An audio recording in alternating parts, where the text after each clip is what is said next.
Over the last 3 seasons, only 5 players in the NBA have averaged 25 points, 7 rebounds, and 6 assists a game. Only 3 of them have averaged these numbers in multiple years. One is 3-time MVP Nikola Jokic, the other is 5-time All-Star Luka Doncic, and the other is 39-year-old LeBron James. We've heard it 1,000 times. LeBron James is out-dueling Father Time. I mean, you watch any broadcast of the Lakers and they're going to talk about LeBron being 40 at least 15 times a game.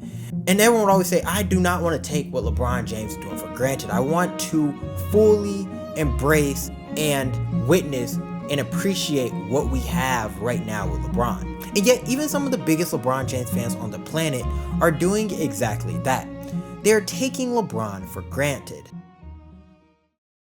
LeBron James broke yet another record a couple weeks ago, becoming the oldest player in NBA history to have 3 straight triple-doubles, passing his own record that he set in 2019. And then the very next game, he doubled down and became the oldest player to have 4 straight triple-doubles, which is also the first time he's ever done that in his 22-year career. To be 40 years old and to do something that you haven't done in your 22-year NBA career is absolutely mind-blowing, but yet LeBron James has done that. At his age and with the mileage that LeBron James has put on his body, I should be talking about how he is slowing down physically. But outside of no longer having an insane vertical leap, LeBron is still as athletic as ever. We have seen multiple plays this year where LeBron is the fastest player on the court. We have seen him still being able to do his famous chase down blocks, and he is still one of the most unstoppable players in the NBA when he has the ball in a full head of steam. And despite not being a freak athlete anymore, he can still get up with the best of them. Posterizing 6'10 Jonathan Isaac, who is a very talented defender, like it is nothing. LeBron currently leads the league in field goal percentage when driving to the rim at the time of recording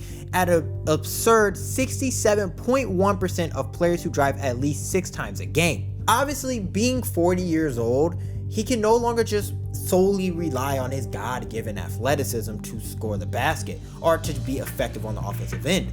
He has now become a lot more tactical and a lot more surgical in the way he plays the game of basketball. After his NBA Finals loss in 2011 to the Dallas Mavericks, LeBron needed to change his game and to become more dominant. So he called up Hakeem Olajuwon to become more of a dominant post player. And a decade later, he is still using some of the tactics that he learned from the Hall of Famer to dominate opposing teams today. Here you see him posting up against rookie Jalen Wells. When LeBron is able to catch the ball this low, he is so good. He has an array of options. This time he decides to do a spin baseline and then uses his strength to finish this layup. Once again, you have LeBron here working in the post, this time against Bradley Beal. Now, LeBron is going to notice a couple things here. 1, the shot clock is down to 5 seconds, meaning he needs to make a quick move. And 2, Austin Reeves' defender is going to be helping down in case he drives to the rim. So he makes a quick move here and knocks down a mid-range shot. This post fadeaway that he added to his game has made him so much more difficult to guard. We saw Jordan and Kobe both rely heavily on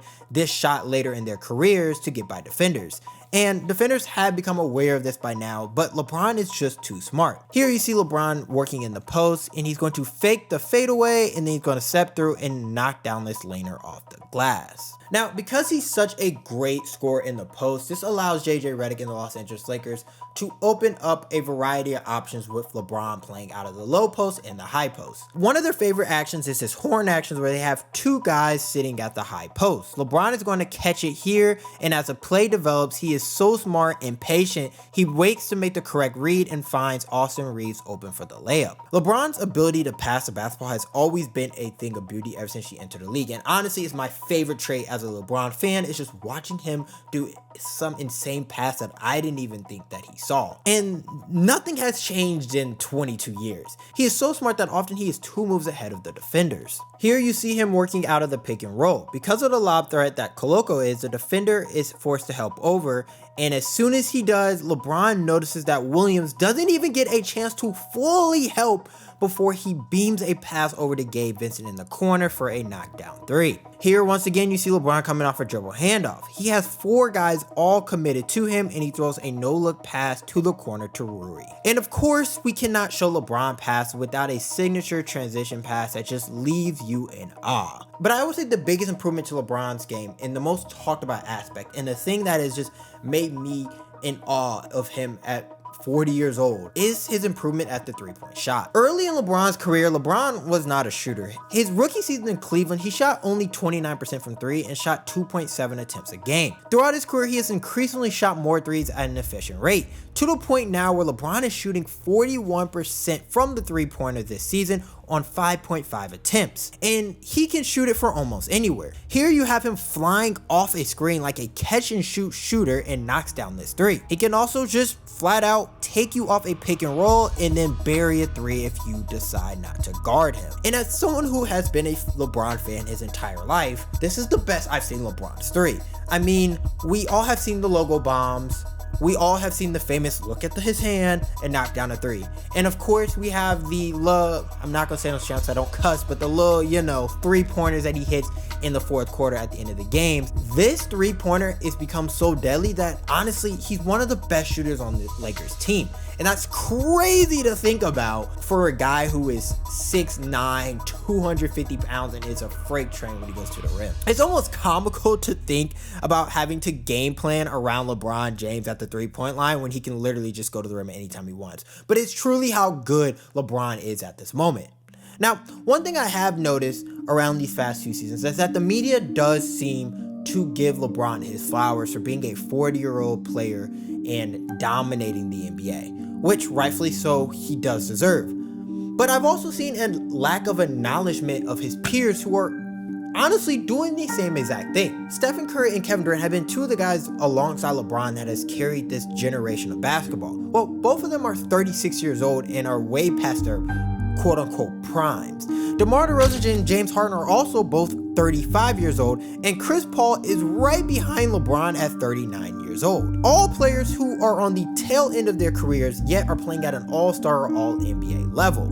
There's been a clear increase in talent when it comes to older players in the NBA. Back in the days, I remember as soon as a guy would turn about 33, you're like, okay, it's done. He's done. His career's probably over. But now, legitly, guys are playing from 38, 39 to 40 years old. Fellow 13-year NBA vet Draymond Green echoed the same sentiment. You used to start to get 33, 34 before you're like, all right, I got a year or two left. That's not the thinking anymore. The thinking is now I can play much longer. And it's due to guys like Steph and LeBron who are playing at this crazy level. This came from an article from The Guardian earlier this year, which talked about this being the golden era of older NBA talent. I mean, if we just take Team USA, for example, the starting lineup had 3 guys who were over 35 years old. In fact, the Olympic team was carried by their older stars in LeBron, KD, and Curry. The reality is the modern NBA is more of an old man's game than it's ever been before. A league where once upon a time a player would turn 33 and then begin to slow down and think about retirement has now turned into a league where you turn 40 years old and you can still dominate the NBA. I mean, if we just look at this chart of the plus minus from last season of every NBA player and group them by age, you will notice that the only age group that has a positive chart would be the ages from 33 and up. So LeBron is not alone in the older stars being talented in the NBA. What he is doing is unprecedented, but is not a far cry from what every other 35-year-old plus player in the NBA is currently doing. I mean, Steph Curry has the Golden State Warriors at the #1 seed in the Western Conference at the time of this recording. Kevin Durant is averaging 27 points, and James Harden is averaging 27 and 8. All these dudes are hooping, and honestly, they look better than the young guys on any given night. This is truly the golden era of older NBA talent. So why is all the attention on LeBron? Is it just because he is claimed to be the greatest of all time? Is it just because his name's LeBron James? Or is it just because he is nearly 40? Well, to answer that, let me show you a chart. Right here is a chart that has the box plus minus for every NBA Hall of Famer, current and future, throughout their careers by age. You can see guys like Kobe Bryant, Michael Jordan, Steph Curry, and John Stockton, who has the best plus minus at the age of 39. And then you have LeBron James, who is still outpacing every NBA Hall of Famer at the age of 39 and is only getting better. Just more proof by the end of the day that LeBron James, regardless of how good older players have gotten, is still one of one. I think the one thing I want to highlight about year 22 LeBron James, 40 years old, is that he still has the ability to take over a game like no one else in the league can. Here we have a game in October versus the Sacramento Kings and the Los Angeles Lakers. The Lakers are down by 4 points with a little bit over 11 minutes left in the fourth quarter. And then LeBron James happens. First, he's going to start off with a three-pointer in transition, knockdown. Then, next play, he's going to get a dribble handoff from Jackson Hayes. Then he's going to pull up for this nice little mid-range jumper. Lakers now take the lead. Then he's going to seal De'Aaron Fox, still showing that he is just physically stronger than half of the NBA. And this is a and one layup. After knocking down his free throw, he's up to 8 quick points. The Lakers are now up by 4 with 10 minutes left, and LeBron is on a 8-0 run by himself, but he's not done. Here comes another three-pointer, and once again, now it's a 7-point game. But he's not done. He's gonna take a dribble handoff from Jackson Hayes, and Sabonis is on an island, and we all know what he's about to do here. Quick move, step back three, cash. The league is now up to 12, and then LeBron's gonna finish with this layup, and that is 16 quick points in the matter of 3 minutes by LeBron James. In fact, he didn't miss a single basket in this fourth quarter and completely blew the game wide open. This is only something that you see from a guy in the middle of his prime in MVP season. Not a guy who is 40 years old in year 22, who has been to 9 straight NBA finals, who's done so many Olympics, who has so many miles in his body. LeBron should not be able to completely take over a game like that. And yet he still is. Last year, he led the NBA in most fourth quarter points per game. And this year, he's doing the same. He's averaging 60% from three-pointers in the fourth quarter already this year. The ability to take over a game like this at 40 is unheard of. And I just want to take one moment before this video wraps up and say this. We all know that LeBron is towards the end of his career. We all know that next year might be his last. He might even hang it up after this season. We don't know when LeBron's going to say, hey, I'm done. He has played with his son, which is truly the last thing he said he wanted to do. He has accomplished everything in the NBA he has ever wanted. But I do want to say, despite how much we might watch him or how much we might say, hey, LeBron, you are the greatest, I don't think there is a way we can fully appreciate how great of a player he has been in year 22. Because truly, I don't know if we'll ever see somebody this good this late into their career.